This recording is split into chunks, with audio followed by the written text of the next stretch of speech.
శ్రీవారి దివ్యధామం ఆ తిరుమలగిరులపై భక్తుల జాతర ఏమాత్రం తగ్గడం లేదు. గోవింద నామస్మరణతో కొండలన్నీ ఆధ్యాత్మిక వైభవంతో ఓలలాడుతున్నాయి. కలియుగ ప్రత్యక్ష దైవమైన ఆ వెంకటేశ్వర స్వామిని దర్శించుకోవడానికి భక్తులు పోటెత్తుతున్నారు.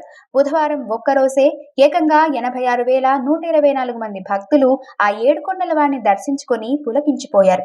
అయితే గురువారం కొండపై రద్దీ మరింత పెరిగింది. ఉచిత సర్వదర్శనం కోసం వైకుంఠం కంపార్ట్మెంట్లన్నీ పూర్తిగా నిండిపోవడంతో భక్తుల క్యూలైన్లు కొండపై ఉన్న పవిత్ర శిలాతోరణం వరకు కిలోమీటర్ల మేర సాగాయి.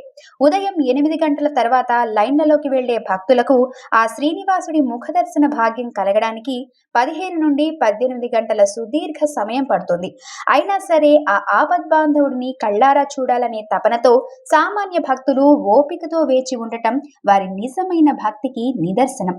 ఇక 300 రూపాయల శీఘ్ర దర్శనానికి 3 నుంచి 5 గంటల సమయం పడుతుండగా నిన్న ఒక్కరోజే 41,520 మంది భక్తులు స్వామికి తలనీలాలు సమర్పించి మొక్కులు తీర్చుకున్నారు.